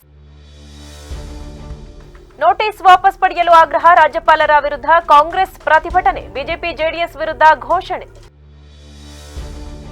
ಬೆಳೆ ನಷ್ಟ ಪರಿಹಾರ ಶೀಘ್ರ ಬಿಡುಗಡೆ ಮಾಡುವಂತೆ ಆಗ್ರಹ, ಸರ್ಕಾರದ ವಿರುದ್ಧ ರಾಜ್ಯ ರೈತ ಸಂಘದ ವತಿಯಿಂದ ಬೃಹತ್ ಪ್ರತಿಭಟನೆ, ಅನ್ನದಾತನ ತೊಂದರೆ ತಪ್ಪಿಸುವಂತೆ ಮನವಿ. ಹಳಿ ದುರಸ್ತಿ ಕಾರ್ಯ ಬಹುತೇಕ ಪೂರ್ಣ, ಸೋಮವಾರದಿಂದ ಗೂಡ್ಸ್ ರೈಲುಗಳ ಸಂಚಾರಕ್ಕೆ ಅವಕಾಶ, ಶಿರಾಡಿ ಮಾರ್ಗದಲ್ಲಿ ತುಸು ನಿರಾಳ. ಕ್ಷಣ ಕ್ಷಣದ ಸುದ್ದಿಗಾಗಿ ನೋಡ್ತಾ ಇರಿ VVC ಟಿವಿ, ಸತ್ಯದ ಕಡೆ ನಮ್ಮ ನಡೆ.